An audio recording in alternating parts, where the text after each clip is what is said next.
Hi there everybody, welcome back to my channel. It feels so good to finally be able to film a video. For those of you who follow me on Facebook, you of course know the reason for my absence. So I went back home to Bangladesh on vacation for a month and I didn't have the chance to film any videos. That's why there was no upload on my YouTube channel and I'm really sorry about that.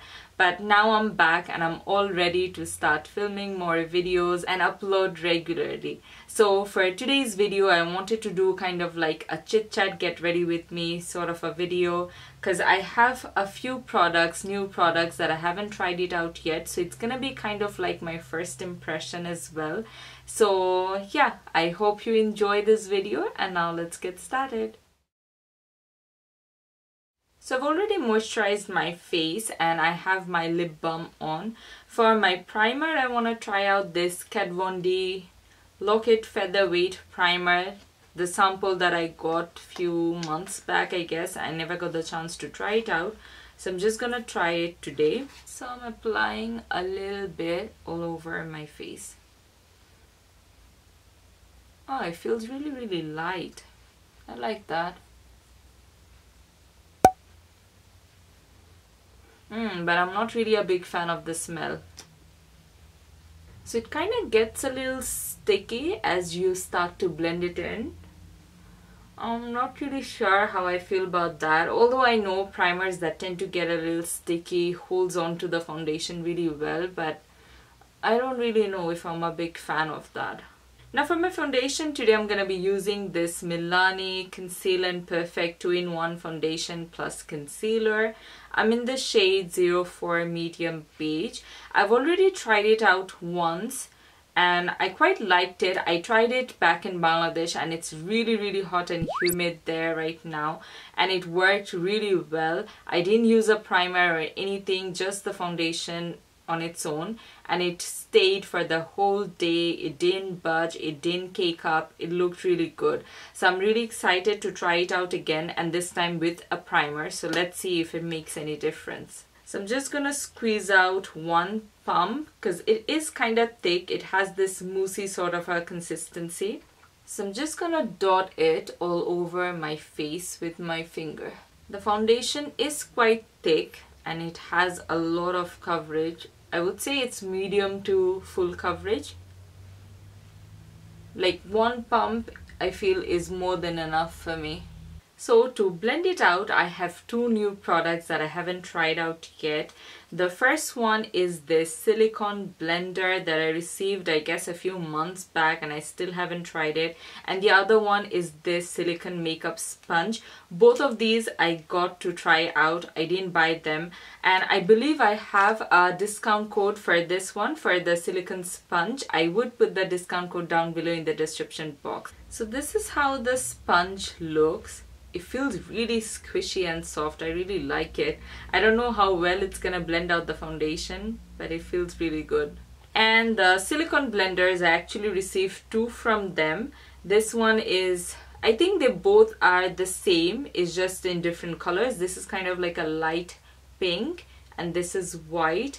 So I'm just gonna try one of these. I guess I'll go for the light pink one.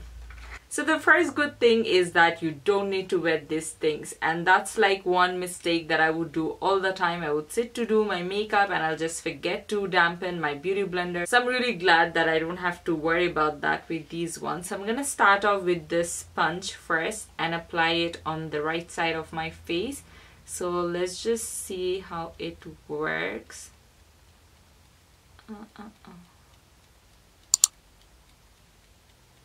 Okay, so one thing about these sort of like silicone sponge and all is that it doesn't soak up any of the products. So it helps to give a fuller coverage, but right off the back I can see that it kind of makes my foundation look really streaky.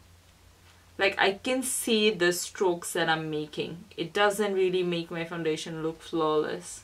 Let's try bouncing it. Bouncing it on my skin actually feels kind of nice because it's really soft and squishy, and I feel in this way I'm not even getting those streaky lines, but still you know, I don't think my skin really looks that flawless. Like the finish I get with a brush or my beauty blender, I don't really feel that I'm getting it with this. And it kind of feels a little weird because it sticks to your skin. Now the foundation I feel is a little too pink for me. But, well, on camera it doesn't really look that bad, but in person, like in my mirror, it feels really, really red and not my shade. But so the foundation actually sets pretty fast. I think I should have done like half of my face first and then applied the rest. Anyway, so now I'm gonna move on to the next one, the Silicone Blender. This is really, really hard and it's very stiff. I wonder how it's gonna feel if I bounce it. It doesn't really feel good. Oh my god, it kind of seems like somebody is beating you up, punching you. It doesn't feel good at all. No. Especially like on my jaws, like on my jawbone. Oh my god. It doesn't feel good. Because it's really hard. Okay, let's try and swipe it. Okay. Swiping is not really working that great either. And bouncing is literally like hitting myself. Seriously, this is rock hard. You might as well use a rock. Guys, I can't really make this thing work for me anyhow because swiping doesn't really work. Bouncing hurts my face. I don't really know what to do.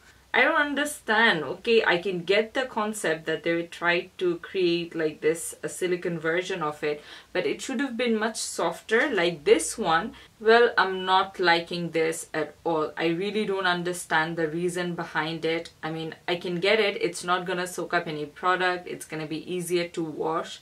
But is it the reason why we use brushes or makeup sponges? I feel the main purpose is to make our foundation look flawless. I mean, I can clearly see the foundation on my nose, like around this area, on my skin. It looks horrible.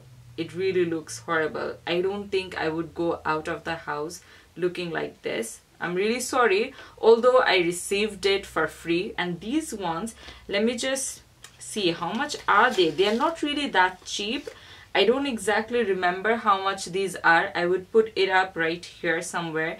It wasn't that cheap and it's just crap, complete crap. On the other hand, this one isn't that great either, but I still feel it's workable. Do you need it? Maybe you can buy it just to try it out, just for fun, for the experience, because everybody's been trying it out. But I still feel any other beauty sponge, even the really affordable ones, are far better than these. So yeah, I wouldn't really recommend any of these. So now I'm just gonna go back to my brush and see if I can save it a little bit. So the foundation looks quite nice on the skin. It looks skin-like, although it isn't my ideal shade. I mean, it's a little too pink or cool tone for me. I have a very warm yellow undertone. So I'm not really that happy about the shade, but I feel the foundation, the formula is pretty nice. It looks quite good on the skin. So for my concealer today, I'm going to be using these two. So this is the Morphe Perfect Coverage Liquid Concealer, and this is my trusty old Maybelline Fit Me Concealer. And I'm going to use the same brush. This is the Sigma F80 Kabuki brush to blend out my concealer. And to set the concealer in place today, I'm going to be using this L'Oreal Mercier Translucent Setting Powder. So I'm not going to set my foundation today. I'm only applying this powder on the areas where I've applied the concealer. So now I'm going to move on to my eyes, and for that today I'm going to be using this beauty, the Morphe X Jaclyn Hill palette. I am so excited to try this palette out. I received it while I was in Bangladesh, so I was dying to try this palette out. Although I have tried it out last night, but I didn't really do any hand swatches or anything. I think I barely used 3 shades, so I still don't really have a good idea about this palette. It's kind of gonna be like my first impression almost, you can say. I'm not really sure how well you people would be able to see it, but I'm sure by now you've seen the palette everywhere. So this is how the front looks. It looks really chic, but I can see why everybody was saying that it has this risk of getting dirty because it's white. So I'm gonna have to be really careful with it. So let's just see how the inside of it looks. I think it looks absolutely gorgeous. And it also came with this name card, which I would have appreciated more if the names were printed on the palette itself. So right off the back, one criticism I have is this palette doesn't really have any white or off-white matte shade, which is an essential for me. If you guys follow me regularly, you know that's like the first step that I always do. Like instead of having these two very similar shimmery sort of a shade, oh my god, that was a tongue twister. Anyways, she could probably throw in a matte off-white shade. So I'm just gonna use my Wet n Wild single eyeshadow. This is in the shade Creme Brulee. So I'm gonna apply this all over my lid. It just helps to blend out all the other eyeshadows that I'm gonna apply next. And at first I'm gonna take the shade called MFEO and I'm gonna lightly dust it on my crease. So this is going to act as my transition shade. It doesn't really show up that well on my skin. Maybe I just have to build it up a little bit more. Well, this one didn't really show up that well, so I'm gonna take the shade called Butter. Maybe this one would show up a little bit more. Yeah, this is much better. Next, I'm gonna take the shade called Hans. It looks absolutely beautiful, and I'm using my Morphe M433 brush for this. And I'm applying it mainly on my outer corner. So this shade is very pigmented. You can see it looks really good on the eyes as well. Like these sort of eyeshadows I feel are quite difficult to get, like the good quality ones that would really show up on your eyes and blend really well. This one blends beautifully. I don't really see any patchiness or any chalkiness or anything like that. It is absolutely gorgeous. Love this shade. Oh, by the way, one thing that I have to mention that is about the price. Like a lot of people were saying that it's really overpriced because it's $38. So some people were saying that for Morphe eyeshadows paying $38 is a little too much. But if you listen to my story, you probably would think that I'm really dumb because I have actually spent over $60 on this eyeshadow palette. I'm not kidding. Because to get this shipped to Australia, I had to pay around $30 shipping charges. And of course, I'm not gonna say that it is worth that high cost. I want to kind of do like a very warm, rusty sort of a look.